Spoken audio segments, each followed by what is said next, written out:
So, hello po. Magluluto po tayo ng ginataang bilo-bilo po ngayon. Ayun po, naglagay na po ako dito ng ating gata. Papakuluan na lang po natin yan siya para mailagay na po natin ang ating mga bilo-bilo na malagkit. Unahin po natin siya isalang para maluto. Ayan, tayo lang po natin siyang kumulo. Yan po, kumulo na po ang ating sabaw ng ating bilo-bilo. Yan. Haluin lang po muna natin para mawala po yung bula-bula niya. Para wala siyang buo-buo. Yan. Hindi na yan siya. Dagdag na natin ang ating mga bilo-bilo. May kulay po tayo na violet tsaka puti. Ayan. Dandahan na po.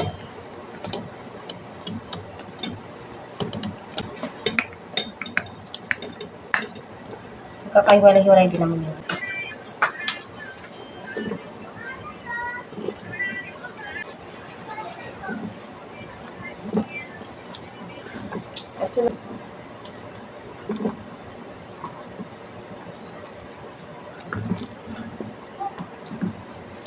Antayin lang po natin yan siya maluto ang ating bilo-bilo.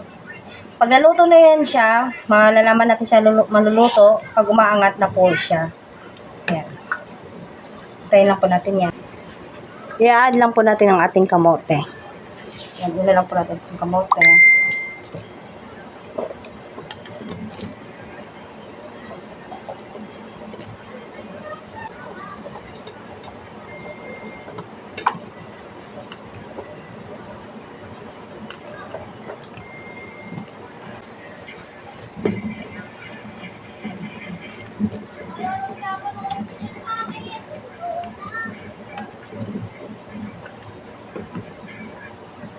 Antayin lang po natin maluto ang kamote.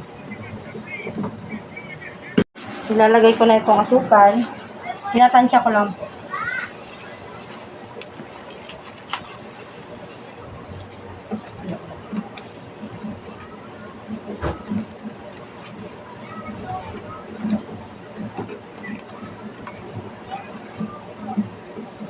Tunaw na yung asukal natin. Medyo pa luto na din ang ating kamote. Ayan. Lagay ko na din yung saging natin.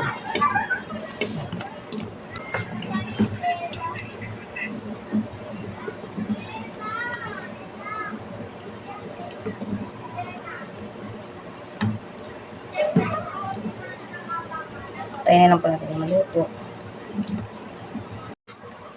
Yan, kumukulo na po yung bilo-bilo natin. Ngayon, dikit-dikit.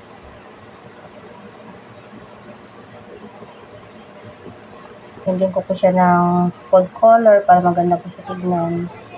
Pwede naman po, hindi. So, tinikman ko na din siya. Dinagdagan ko siya ng konti pang asukal at ito okay na po siya. Tingnan natin kamote, tsaka saging, luto na po. So, pwede na po natin i-add ang ating langka. Add natin langka. Para dagdag siya sa bango, tsaka lasa. Masarap talaga may langka. Itong last, ang ating sago. Ay. Yan. Wala. Yan, di ba maganda ng kulay? Tayo pa natin siyang kumulo ng isang beses.